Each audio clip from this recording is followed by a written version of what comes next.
وذكر فإن الذكرى تنفع المؤمنين.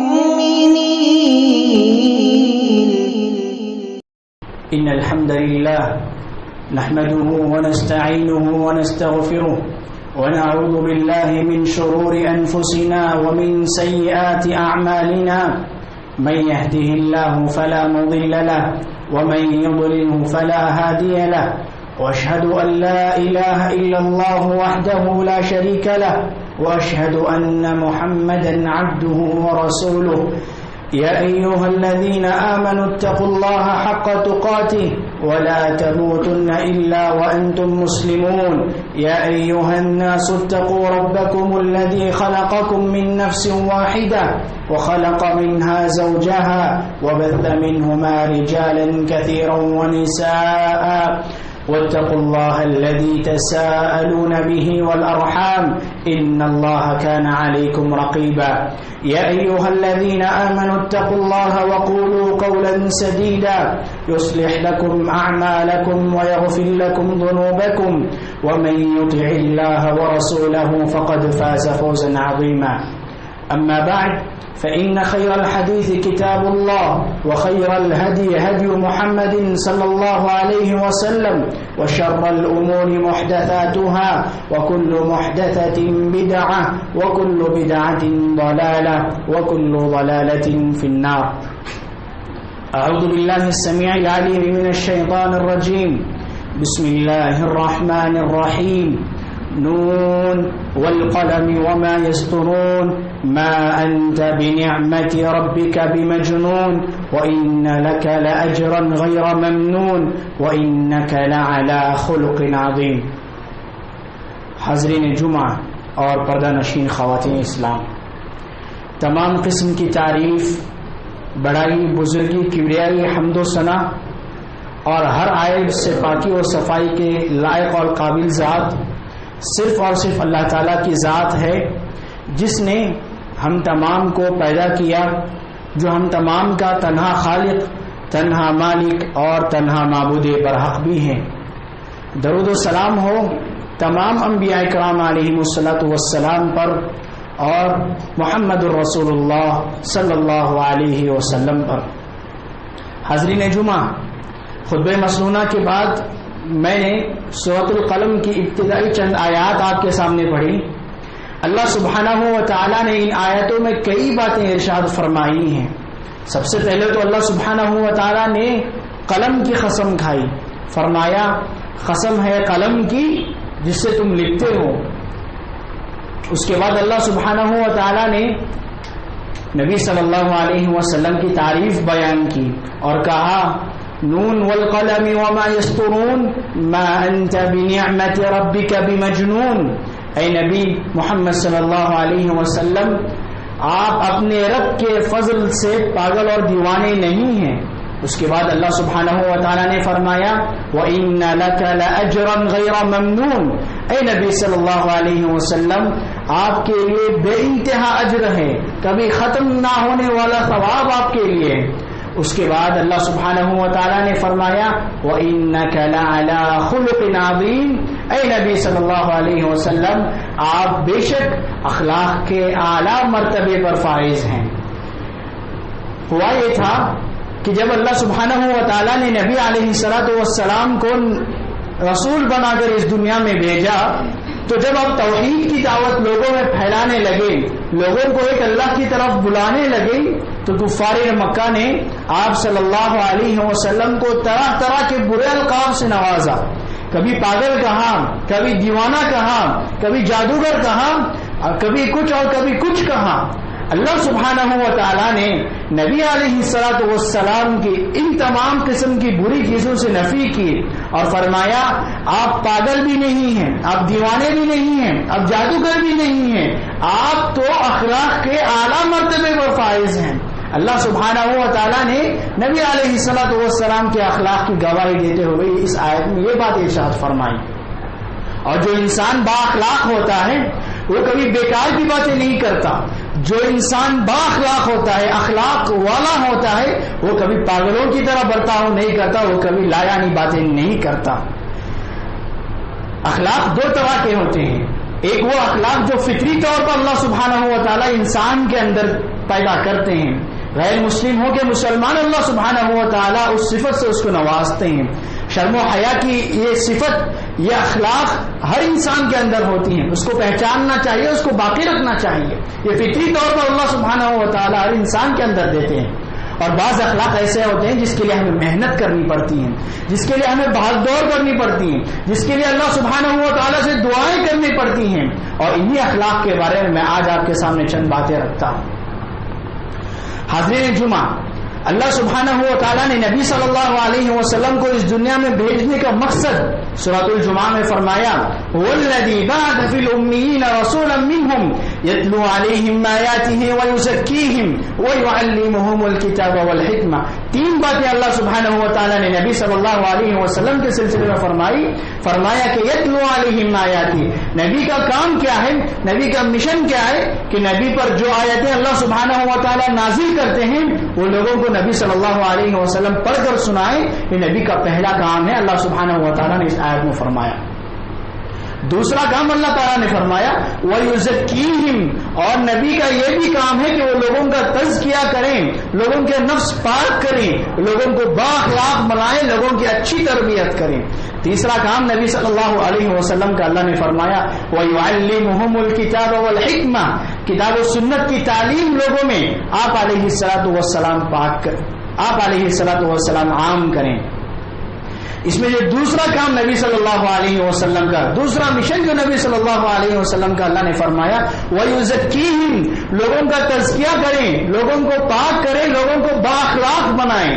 آپ دیکھیے نبی صلی اللہ علیہ وسلم کے نبی بنائے جانے سے قبل کفار مکہ اتنے سخت تھے کہ ایک دوسرے کی جان پر تلے ہوئے تھے، ان کو صرف بہانہ چاہیے تھا کہ ایک دوسرے سے لڑنے جھگڑنے کے لیے نبی صلی اللہ علیہ وسلم نبی بنا کر بھیجے گئے۔ نبی نے صحابہ کی ایسی تربیت کی سبحان اللہ، ان کو اتنا با اخلاق بنایا کہ آج تک دنیا اس کی مثال دینے سے قاصر ہے۔ اور نبی سے پہلے جو لوگ دوسروں کے مال کو ڈاکہ ڈالتے تھے، دوسروں کا مال چراتے تھے، دوسروں کا مال ہڑپ کر لیتے تھے، نبی صلی اللہ علیہ وسلم کے بعد، نبی کے آنے کے بعد نبی نے جب ان کو با اخلاق بنایا تو وہی لوگ جو کل تک دوسروں کا مال چھین کر کھاتے تھے اور آج وہی لوگ دوسروں کے مال کے محافظ بن گئے۔ سبحان اللہ۔ 15 سال کی اس خلیل سی مدت میں نبی صلی اللہ علیہ وسلم نے صحابہ کی اتنی عظیم تربیت کی، اتنی اچھی تربیت کی کہ صرف 15 سال کی مدت میں صحابہ ساری دنیا پر قابض آ گئے۔ صحیح بخاری اور مسلم کا واقعہ اندازہ لگائیے کہ نبی صلی اللہ علیہ وسلم کی تربیت کا نتیجہ صحابہ کتنے با اخلاق بنے، صحابہ کے اندر کتنے عظیم اخلاق اللہ سبحانہ و تعالیٰ نے پیوست کر دیے تھے۔ صحیح بخاری مسلم کی حدیث ہے، ایک مرتبہ ابو ذر غفاری رضی اللہ عنہ اور بلال حبشی رضی اللہ عنہ کے درمیان کچھ تو میں ہو گئی، کچھ لڑائی جھگڑا ہو گیا۔ وہ بھی انسان تھے، بشر تھے، کچھ جھگڑا ہو گیا۔ غصے میں ابو ذر غفاری رضی اللہ عنہ نے بلال رضی اللہ عنہ سے کہا یہ ابن السودا، ایک کالے کلوٹی کے بیٹے۔ بلال حبشی تھے رضی اللہ عنہ، حبشہ کے تھے، جسم کالا کلوٹا تھا۔ انہوں نے آڑ دلاتے ہوئے یہ ابن السودا کہا، ایک کالے انسان کے بیٹے۔ بلال رضی اللہ عنہ کو بہت تکلیف ہوئی، بہت دکھ ہوا، آئے نبی صلی اللہ علیہ وسلم کے پاس، پورا ماجرا سنایا، اللہ کے نبی ابو ذر نے مجھے ایسا ایسا کہا ہے۔ نبی صلی اللہ علیہ وسلم بہت غصہ ہوئے۔ اتنے میں ابو ذر رضی اللہ عنہ بھی آئے۔ ابو ذر رضی اللہ عنہ آنے کے بعد نبی صلی اللہ علیہ وسلم نے ان کو ڈانٹتے ہوئے کہا انک امرؤ فیک جاہلیہ، اے ابو ذر تم اسلام تو لا چکے ہو، اسلام تمہارے اندر آ گیا ہے، مگر ابھی بھی جاہلی کام، جاہلی گفتگو تمہارے اندر باقی ہے۔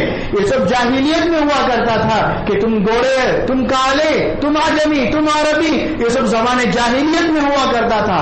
اسلام نہ آیا، نبی صلی اللہ علیہ وسلم کی تربیت کا نتیجہ ہوا کہ یہ تمام چیزیں ختم ہو گئی۔ اب کوئی کالا اور کوئی گورا، کوئی عربی کوئی عجمی، اس طرح کا کوئی فرق شریعت اسلامیہ میں باقی نہیں رہ گیا ہے۔ پھر ہوا کیا، ابو ذر غفاری رضی اللہ عنہ بہت شرمندہ ہوئے، ان کو بہت افسوس ہوا، آگے بڑھ کر انہوں نے معافی مانگی اور دونوں بہت شرمندہ ہوئے، دونوں نے آپس میں معافی اور صلح کروا لی. سبحان اللہ. نبی صلی اللہ علیہ وسلم کی تربیت کا آپ نتیجہ دیکھیے کہ کبار صحابہ جب ان سے کوئی غلطی ہو جاتی تو وہی کہتے جو نبی صلی اللہ علیہ وسلم نے انہیں سکھایا تھا. ایک مرتبہ ابو بکر اور عمر رضی اللہ عنہ کے درمیان بھی کچھ جھگڑا ہو گیا، کچھ آپس میں تو میں ہو گئی. ابو بکر رضی اللہ عنہ سے کچھ زیادتی ہو گئی تھی. ابو بکر رضی اللہ عنہ اس کا اعتراف کرتے تھے کہ غلطی میری جانب سے ہوئی ہے. چنانچہ جب غلطی ہو گئی ابو بکر رضی اللہ عنہ آگے بڑھے اور عمر بن خطاب رضی اللہ عنہ سے معافی مانگنے لگے. ہم جانتے ہیں عمر رضی اللہ عنہ بچپن ہی سے بہت ہی سخت مزاج، بہت ہی نڈر، بہادر اور بہت غصے والے انسان تھے. ابو بکر رضی اللہ عنہ معافی مانگ رہے تھے، عمر رضی اللہ عنہ معاف کرنے کے لیے تیار ہی نہیں. ابو بکر رضی اللہ عنہ پیچھے جا رہے ہیں، عمر معاف کر تو غلطی میرے سے ہوئی ہے. عمر رضی اللہ عنہ معاف کرنے کے لیے تیار ہی نہیں، حتیٰ کہ عمر کا پیچھا کرتے کرتے عمر رضی اللہ عنہ کے گھر تک گئے. ابو بکر رضی اللہ عنہ اخلاق دیکھے، سبحان اللہ. غلطی ہو گئی ہے، غلطی کا اعتراف بھی ہے اور غلطی کی معافی مانگنے کے لیے پیچھے جا رہے ہیں. آج ہم ہوتے تو کیا کرتے؟ صرف یہی کہتے غلطی میری نہیں، غلطی اس کی ہے، اس کو آگے بڑھ کر معافی مانگنی چاہیے.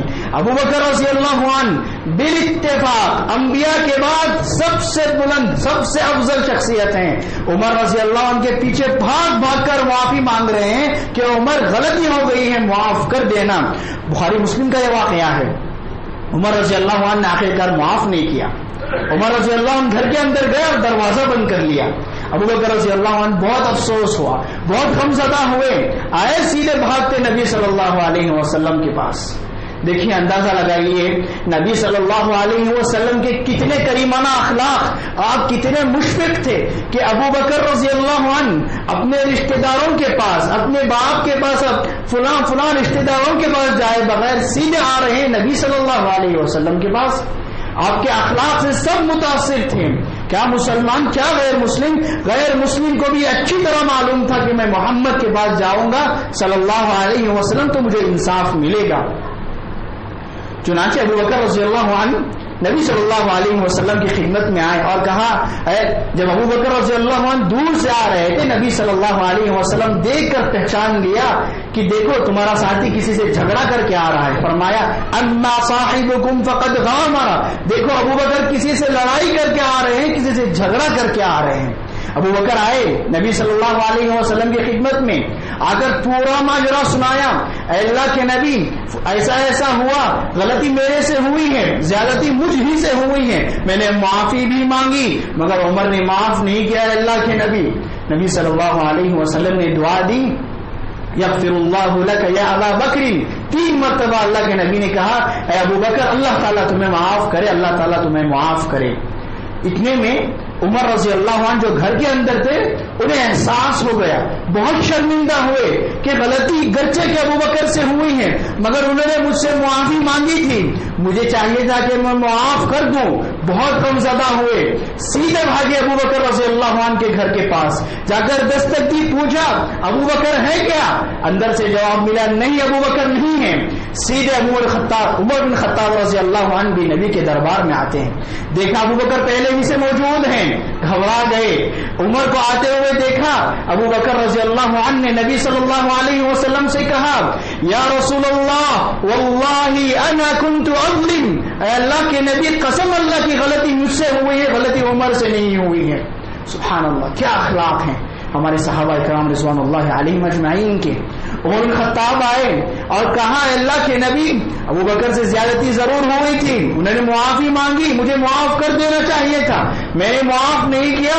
اللہ کے نبی اب غلطی مجھ سے ہو گئی ہے. سبحان اللہ. ابو بکر کہہ رہے ہیں کہ اللہ کے نبی غلطی میری ہے، عمر بن خطاب کہہ رہے ہیں کہ اللہ کے نبی غلطی میری ہے. سبحان اللہ، کیسے اخلاق تھے. آج ہمارے اندر ایسے اخلاق پیدا کرنے کی ہمیں ضرورت ہے. نبی صلی اللہ علیہ وسلم نے ابو بکر کا مقام بتلاتے ہوئے فرمایا ان اللہ بعثنی الیکم فقلتم کذبت، اے لوگوں آج تم ابو بکر کو رسوا کر رہے ہو، کسی کی مجال کے ابو بکر کو رسوا کرے اور ابو بکر کو ناراض کرے، جب اللہ سبحانہ و تعالیٰ نے مجھے نبی بنا کر بھیجا تھا سب لوگوں نے کہا تھا کہ تم جھوٹ بول رہے ہو، فقال ابو بکر صدق، لیکن ابو بکر ہی تھے جنہوں نے میری تصدیق کی، جنہوں نے کہا کہ میں سچ کہہ رہا ہوں۔ دیکھیں سبحان اللہ، نبی کی تربیت میں آپ علیہ الصلوۃ والسلام کی تربیت میں صحابہ کرام رضوان اللہ علیہم اجمعین نے ایسی تربیت پائی، ایسے اخلاق اپنے اندر پیدا کیے کہ ایک کہہ رہا ہے کہ غلطی میری ہے اور دوسرا بھی کہہ رہا ہے کہ غلطی میرے ہی ہے، اللہ کے نبی صلی اللہ علیہ وسلم۔ محترم حاضرین، نبی صلی اللہ علیہ وسلم اس دنیا میں آئے اور ہر چیز کا علم نبی صلی اللہ علیہ وسلم نے دنیا والوں کو دیا، لیکن جب بات نبی صلی اللہ علیہ وسلم کی بعثت کے مقصد سے متعلق آئی تو نبی صلی اللہ علیہ وسلم نے مسند احمد کی روایت میں فرمایا انما بعثت لاتمم مکارم الاخلاق، اے لوگوں مجھے اس دنیا میں بھیجا گیا ہے کہ میں مکارم اخلاق کو تکمیل تک پہنچاؤں، کہ میں اچھے اخلاق کو مکمل کروں۔ نبی صلی اللہ علیہ وسلم اپنی بعثت کا مقصد بتلاتے ہوئے کہہ رہے ہیں کہ مجھے بھیجا گیا ہے کہ میں اخلاق کو مکمل کروں۔ نبی صلی اللہ علیہ وسلم کے اخلاق کا چرچا آپ کے اس دنیا میں آنے سے پہلے آپ کے اخلاق کا چرچا ہونے لگا۔ عیسیٰ علیہ السلام نے بشارت دی، سورۃ الصف میں اللہ سبحانہ و تعالیٰ نے فرمایا وَإِذْ قَالَ عِيسَى ابْنُ مَرْيَمَ يَا بَنِي إِسْرَائِيلَ إِنِّي رَسُولُ اللَّهِ إِلَيْكُمْ مُصَدِّقًا لِمَا بَيْنَ يَدَيَّ مِنَ التَّوْرَاةِ وَمُبَشِّرًا بِرَسُولٍ يَأْتِي مِن بَعْدِي اسْمُهُ أَحْمَدُ، میرے بعد ایک نبی آئیں گے جن کا نام احمد ہوگا۔ نبی صلی اللہ علیہ وسلم سے پہلے اس دنیا میں نبی کے اخلاق کا چرچا ہونے لگا۔ بخاری کی روایت ہے، عبداللہ بن عمرو بن عاص رضی اللہ عنہ کہتے ہیں کہ ہمارے درمیان یہ بات معروف تھی کہ ہم جانتے تھے کہ نبی صلی اللہ علیہ وسلم کا تذکرہ خیر، نبی صلی اللہ علیہ وسلم کا ذکر خیر پرانی آسمانی کتابوں میں ہے، چنانچہ مجھے ایک مرتبہ تورات کا نسخہ مل گیا، چونکہ مجھے معلوم تھا کہ نبی کا ذکر اس میں موجود ہے، میں تلاش کرنے لگا، ڈھونڈنے لگا کہ نبی کا ذکر آخر کہاں ہے۔ مجھے ان الفاظ میں نبی صلی اللہ علیہ وسلم کا ذکر ملا، یا ایھا النبی انا ارسلناک شاہدا ومبشرا ونذیرا، اے نبی ہم نے آپ کو گواہی دینے والا اور ڈرانے والا بنا کر اس دنیا میں بھیجا ہے، وحرزا للامیین، اور امیین کا، عرب کے لوگوں کا حفاظت بنا کر، عرب کے لوگوں کا محافظ بنا کر ہم نے آپ کو بھیجا ہے، انت عبدی ورسولی سمیتک المتوکل لیس بفظ ولا غلیظ ولا سخاب فی الاسواق۔ نبی صلی اللہ علیہ وسلم کا ذکر تورات میں ہے کہ نبی صلی اللہ علیہ وسلم کے اخلاق بتلائے جا رہے ہیں، نبی صلی اللہ علیہ وسلم نہ سخت دل ہوں گے اور نہ ہی بازاروں میں گھومتے ہوئے چلاتے ہوئے نبی صلی اللہ علیہ وسلم ہوں گے۔ چنانچہ تورات میں نبی کا ذکر ہے، تورات میں نبی کا ذکر نبی کے اخلاق سے کیا گیا ہے، سبحان اللہ۔ معزز حاضرین، نبی صلی اللہ علیہ وسلم کی زندگی پوری کی پوری اخلاق ہی تھی۔ نبی صلی اللہ علیہ وسلم سید ولد آدم ہیں، آدم کے بیٹوں کے سردار ہیں، امام الانبیاء ہیں، انبیاء کے سردار ہیں، انبیاء کرام علیہ السلام کی امامت آپ نے کرائی ہے، مگر نبی صلی اللہ علیہ وسلم کا سلوک دیکھیے، نبی صلی اللہ علیہ وسلم کا برتاؤ دیکھیے کہ آپ غریبوں، مسکینوں، یتیموں، بیواؤں، لاچاروں کے ساتھ کس طرح کا سلوک کیا کرتے تھے۔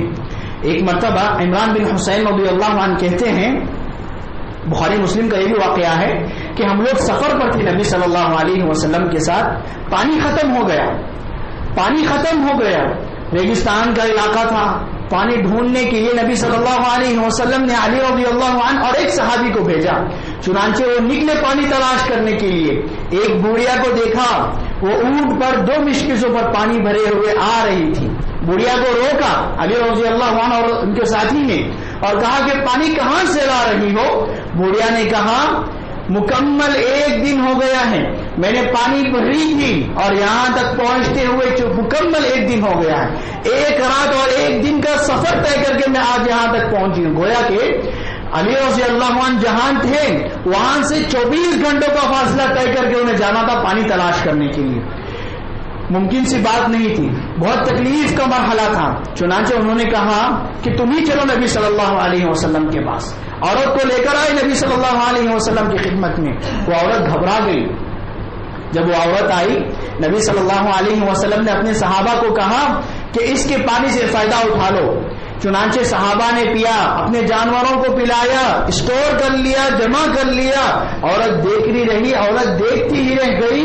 پانی اس کا جتنا تھا اتنا ہی رہ گیا. سبحان اللہ.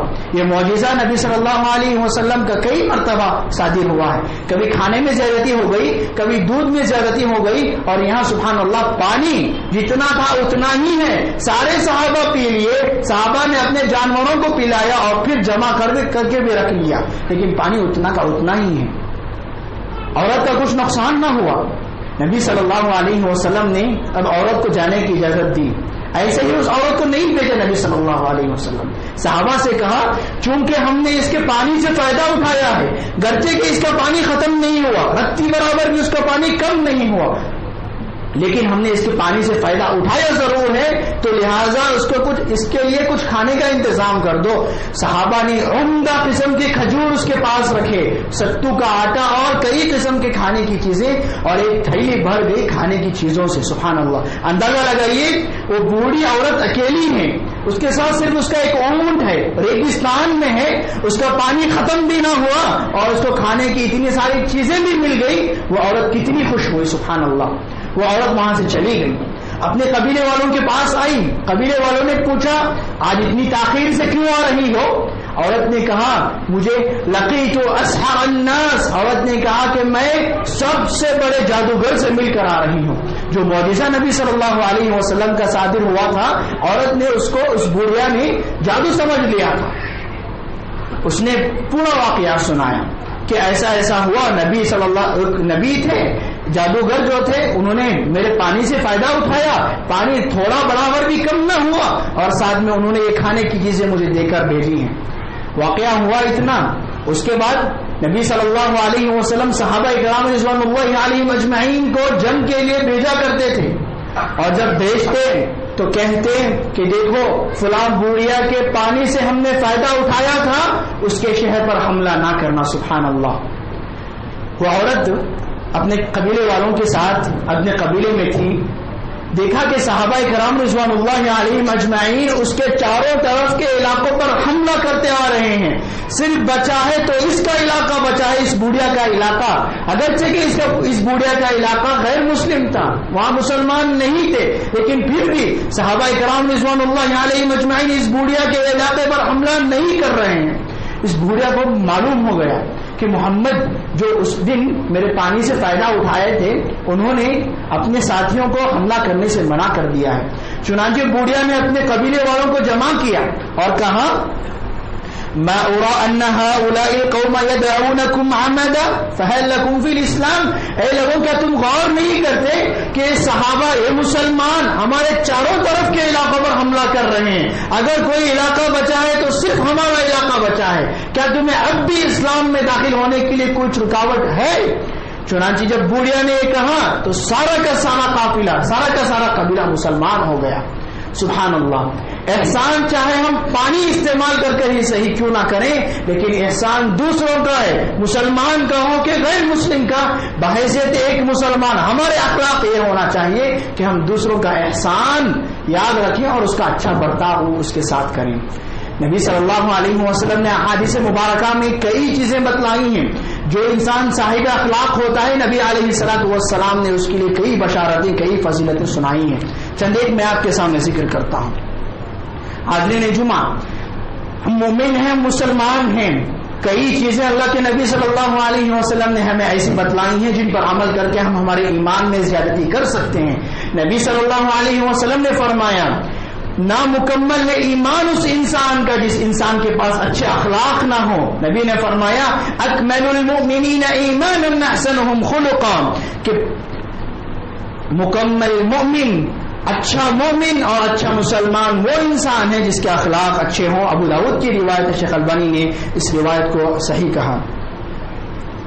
نواس بن سمعان رضی اللہ عنہ آئے نبی صلی اللہ علیہ وسلم کے پاس اور آ کر پوچھا اللہ کے نبی نیکی اور برائی کس چڑیا کا نام ہے، نیکی کس کو کہتے ہیں اور برائی کیا ہے؟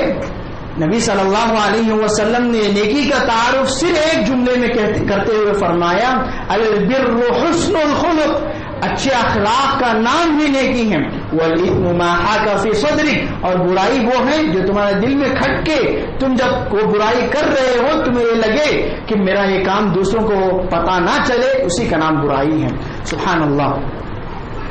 نبی صلی اللہ علیہ وسلم نے اخلاق کی فضیلت بتلاتے ہوئے یہ بھی ایک عمل بتلایا، یہ بھی ایک ذریعہ فضیلت بتلائی کہ جو انسان اچھے اخلاق والا ہوتا ہے وہ انسان جنت میں داخل ہوگا۔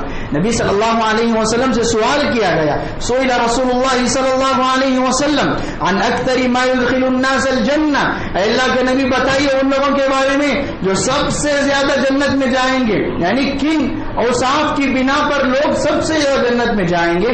نبی صلی اللہ علیہ وسلم نے فرمایا تقوی اللہ و حسن الخلق، اللہ کا تقوی اور حسن اخلاق ہیں۔ امام طیبی رحمۃ اللہ علیہ کے حوالے سے عبد الرحمن مبارک پوری رحمۃ اللہ علیہ نے تحفۃ الاحوزی میں لکھا کہ نبی صلی اللہ علیہ وسلم نے دو باتیں یہاں فرمائی کہ تقوی اور حسن اخلاق ایسی چیزیں ہیں جو انسان کو جنت میں زیادہ سے زیادہ داخل کرائیں گی۔ امام طیبی رحمۃ اللہ علیہ لکھتے ہیں کہ تقوی اللہ اشارۃ إلى حسن المعاملة مع الخالق بأن يأتي جميع ما أمره به وينتهي عما نهى عنه، کہ تقوی اللہ کا تقوی اپنانے سے مراد یہ ہے کہ ہم اللہ سبحانہ و تعالیٰ کے ساتھ حسن سلوک کریں۔ کیسے حسن سلوک کریں؟ اللہ نے جن چیزوں کا حکم دیا ہے اس کو بجا لائیں، جن چیزوں سے اللہ نے روکا ہے اس سے رکے رہیں۔ اور نبی صلی اللہ علیہ وسلم نے حسن اخلاق بھی بتلایا، وحسن الخلق اشارۃ الى حسن المعاملة مع الخلق وهاتان الخصلتان موجبتان لدخول الجنہ، اور حسن اخلاق سے مراد وہ اخلاق ہیں، وہ اعمال ہیں کہ ہم انسانوں کے ساتھ مخلوق کے ساتھ اچھا برتاؤ کریں۔ اور کئی فضیلتیں ہیں محترم حاضرین، وقت ختم ہو رہا ہے، میں آخر میں خلاصے کے طور پر ایک دو باتیں آپ کے سامنے کہتا ہوں۔ حاضرین جمعہ دیکھیں، اخلاق ایک اسلام کا بنیادی وصف ہے۔ وہ مومن، وہ انسان، وہ مسلمان نامکمل ہے اپنے ایمان میں، اپنے اسلام میں، جس کے اخلاق اچھے نہ ہو، جس کے کیریکٹر اچھے نہ ہو۔